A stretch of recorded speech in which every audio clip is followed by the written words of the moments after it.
Betrayal in Love, Damage Beyond Repair. My name is Elena. I am 36 years old, living in Chicago, a city known for its harsh winters and biting winds, yet the very place that taught me some of the warmest lessons about love, loss, and how a person can rise again after breaking apart. If you had met me a few years ago, you would probably have thought I was a lucky woman. I had a stable job, a small home filled with laughter, a husband named Marcus, a man I trusted completely, and a 7-year-old son named Noah, who was my entire world. We had a life that wasn't perfect, but it was ours. Marcus wasn't the kind of man who spoke in poetic words or created grand romantic gestures like in the movies, but he loved in his own quiet way. He always remembered the little things: milk for Noah, fixing the broken door, leaving the best part of his meal for me. I used to believe I was safe in that love. I never imagined that one day, everything I thought was unbreakable would shatter, forcing me to learn that sometimes the bravest thing you can do is walk away to find yourself again. I used to believe my life wasn't perfect, but it was enough. And more importantly, I believed I was safe. Safe inside a marriage I thought I could rely on forever. Marcus wasn't the kind of man who spoke in poetic words or created grand romantic gestures like in the movies. He didn't bring me flowers on special occasions or say, "I love you" every day, but he always remembered to buy milk for Noah, quietly fixed things around the house, and always left the best portion of food for me without being asked.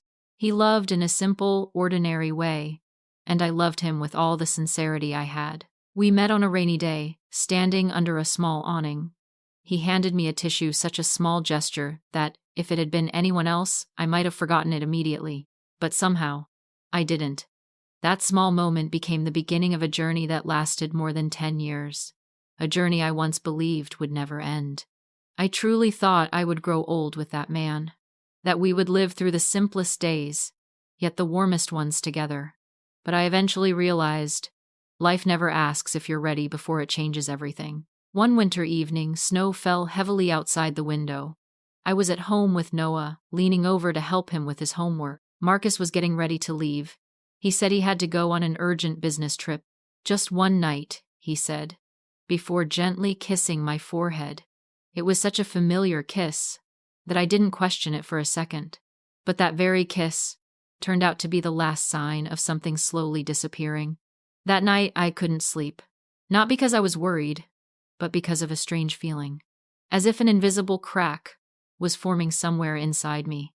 Something wasn't right, but I couldn't name it. The next morning, Marcus came home. Everything seemed the same, yet deep down, I knew nothing was the same anymore. His eyes were no longer warm, his smile no longer natural, his touch distant. I started noticing things.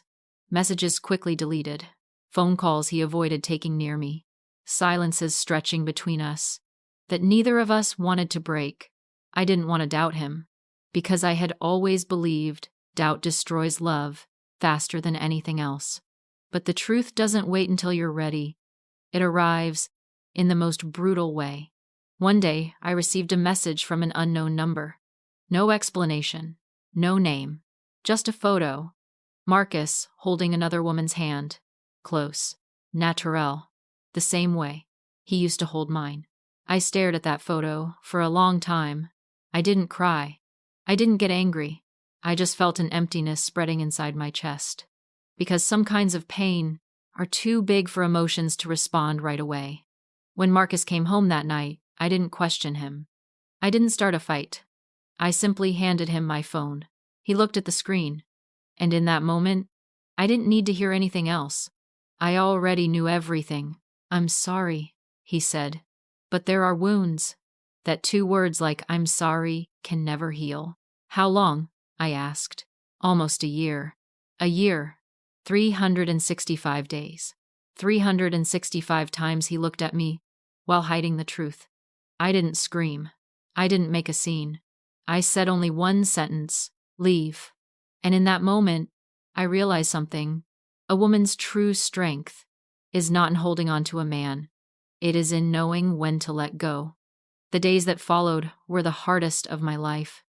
Not just because I lost a husband, but because I lost my sense of safety, my trust, and a part of who I used to be. I kept asking myself, was I not enough? Did I do something wrong? Was my love not enough? But eventually, I understood. Someone else's betrayal is not your fault. Marcus made his choice, and so did I. I chose to stand up again. Not all at once, but little by little. There were nights I cried, days I felt completely exhausted. But every morning, Noah would look at me and say, "Mom, you're strong." And somehow, that was enough to keep me going. Marcus still came to see Noah. He was still a good father, and I respected that. But I didn't go back, not because I stopped loving him, but because I understood love cannot survive without respect. Time passed, and I began to change. I was no longer the fragile woman I used to be. I became stronger, calmer, and most importantly, I knew my worth.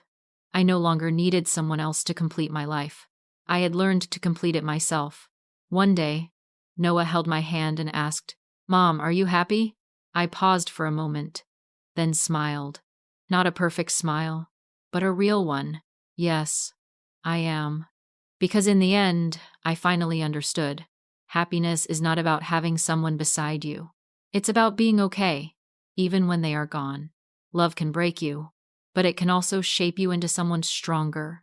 And sometimes, the bravest thing you can do is to walk away from something you once believed you couldn't live without.